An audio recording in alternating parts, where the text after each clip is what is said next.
Démat tout le monde. Précédemment, j'ai présenté la fabrication de cet ampli en chaîne, usiné à la CNC.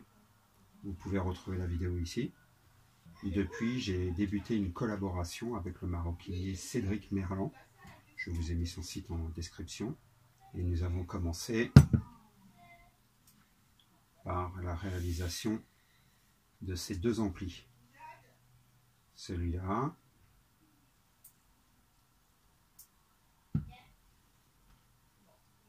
et celui-là.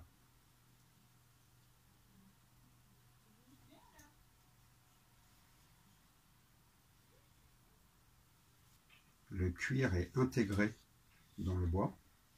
J'ai donc dû creuser la forme exacte du cuir afin qu'il soit parfaitement intégré. Il ne dépasse pas. Mais comme vous avez pu le voir précédemment, l'usinage ne se fait que sur une face. Je dois donc retourner la pièce pour la placer précisément et lancer la suite de l'usinage afin de créer ce décaissement.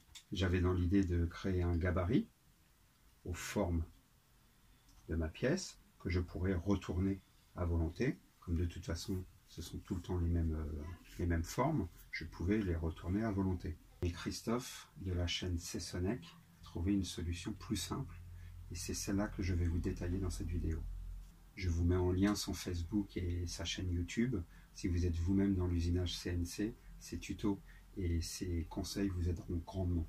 L'idée est d'usiner des ergots supplémentaires et de les percer en même temps que la pièce martière sur laquelle est fixé notre ampli.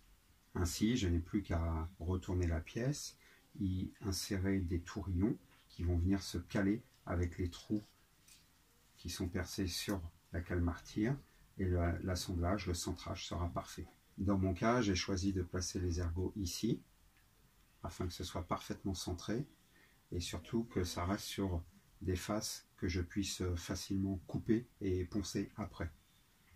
Ici, ça aurait été beaucoup plus dur de couper et de récupérer l'arrondi. Allez, on voit tout ça en vidéo. Tout d'abord, je dois rendre les deux faces coplanaires, contrairement au modèle précédent que je laissais brut. En effet, le cuir a une épaisseur constante et ne doit pas dépasser de son emplacement. La première opération est le perçage des deux trous jusqu'à la pièce martyre. L'ordre n'a pas vraiment d'importance puisque la planche est vissée. Il est juste préférable de faire le contour en dernier.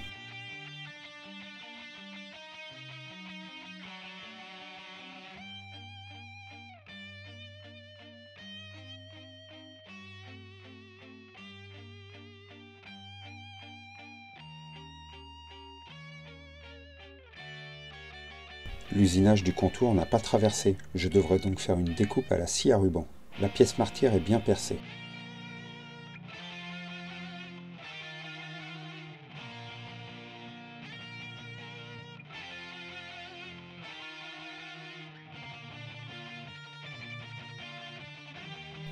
Les perçages ne sont pas tout à fait au bon diamètre car j'ai oublié de décocher l'option Stock to Leave. Les tourillons ne rentrent donc pas. Pas grave, j'utilise des forêts du diamètre inférieur.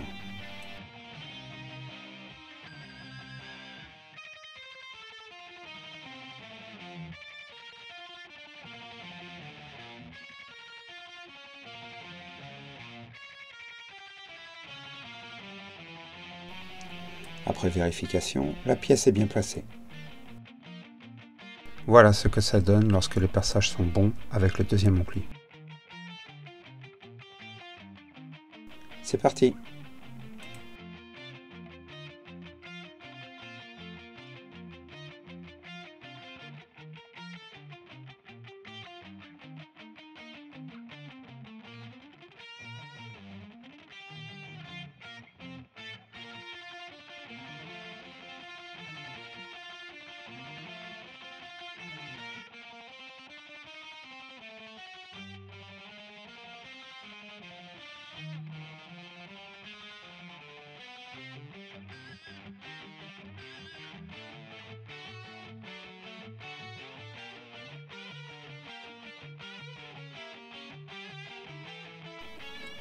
Comme pour l'usinage des contours, je dois finir le trou du smartphone moi-même.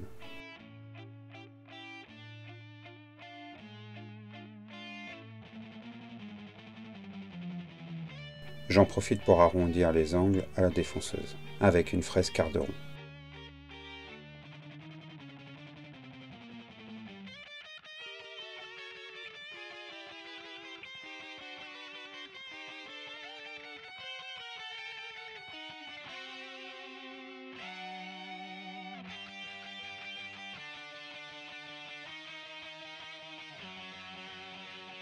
Après le collage et le séchage, il y a toute une opération de ponçage, mais ça je vous l'épargne. Voilà, merci de m'avoir suivi et merci à Christophe pour son astuce qui va m'ouvrir pas mal de possibilités. N'hésitez pas à me suivre sur les réseaux sociaux, Facebook et Insta, et à vous abonner à ma chaîne YouTube, car il va y avoir pas mal de créations à venir, et notamment avec Cédric, on a plusieurs projets qui vont être très sympas. Allez, Kenao!